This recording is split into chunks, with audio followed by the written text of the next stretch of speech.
Շնորհակալություն, հարգելի գործընկերներ, իհարկե ավելի արդյունավետ կլներ խոսել էներգետիկայից, ջրամատակարարումից եւ գազամատակարարումից, բայց քանի որ Հայաստան խմբակցությունը ծառայում է որպես պոլիշոր Լևոն Քոչարյանին եւ Ռոբերտ Քոչարյանի համար, պետք է անդրադառնանք Լևոն Քոչարյանին, թե չէ այդքան չարժեր ինքը, որ իրան անդրադառնայինք։ Ինչ է ասում Լևոն Քոչարյանը, ասում է թղթով, սա ճիշտ է։ Իդեպ պարոն Ռուբինյան, մենակ դատախազությունը չի ասում, որ այդ ապօրինի գույքը ապօրինի է, այլ ասում է ամբողջ հայ ժողովուրդը։ Օրինակ ամբողջ հայ ժողովուրդը հիշում է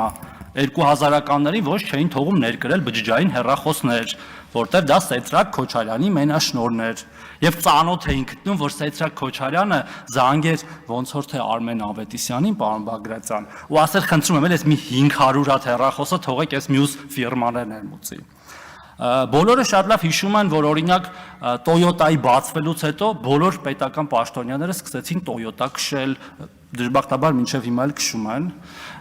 կամ բարեբախտաբար պարզվում է այդքան է վատ ավտոներ չեն, բայց այն վաղ պարտադրանքով էր։ Բոլորը շատ լավ հիշում են բիզնեսների խլելը, օրինակ Royal Armenia-ի հայտնի դեպքը,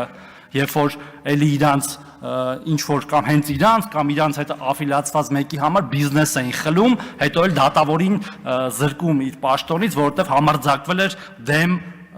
քայլ անել։ Համբալի մասով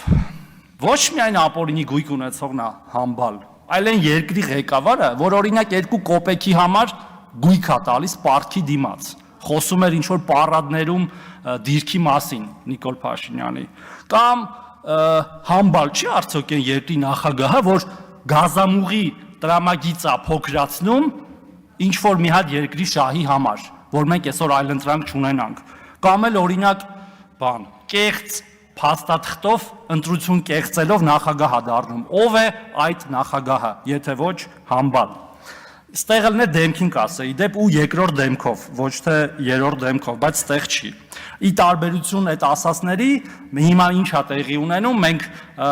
այո նաև այդ պողպատի մանդատով լիքը հարց ենք լուծում։ Բաժնետոմսեր ենք հետ բերում այդ ռազմավարական օբյեկտների կոպեկներով սեփականաշնորհած, ԶՊՄԿ, Վիվասել, Ամուրսար, նոր բացվածների նույնիսկ։ Ինչպես նաև ինքնիշխանություն ենք բարձրացնում մեր սահմանային կետերից օտար սահմանապահներին ուղարկելով իրենց հիմնական ծառայության վայրեր, փոխարինելով նրանց մեր սահմանապահներով։ Փոքրիկ Քոչարյանը խոսում է նաև ինչ-որ մարդկանց շպրտելու մասին։ Երևի խափնվել է իր տիկտոկյան գանտել բարձրացնելուն, որ մի երկու հատ գանտել է կարում բարձրացնի, գիտի թե կարա մարդ շպրտի։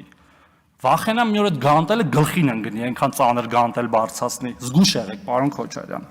Եվ վերջում, ես շատ չեմ ուզում խոսալ։ Ոմանք թուրք անվանելը դիտարկում են որպես հայոյանք, ես ճիշտ եմ հասկանում, եւ դրան հայոյանքով են պատասխանում, եւ երբ որ մեզ ասում են թուրք, իրանք նկատի ունեն հայոյանք, որ մեզ ասում են թուրք, դա հայոյանք են ընկալում։ Ես էլ դες պաշտոնապես հայտարարում եմ, շատ պաշտոնապես բոլոր նախկին ասածներին եւ բոլոր վաղը մեզ թուրք որպես հայոյանք ասողներին, ուրեմն ով մեզ, ինձ, իմ թիմակիցներին կամ որևէ այլ մարդու, ասի թուրք որպես հայոյանք, դրա մերնել, հերնել, լավնել, ընտանիքնել։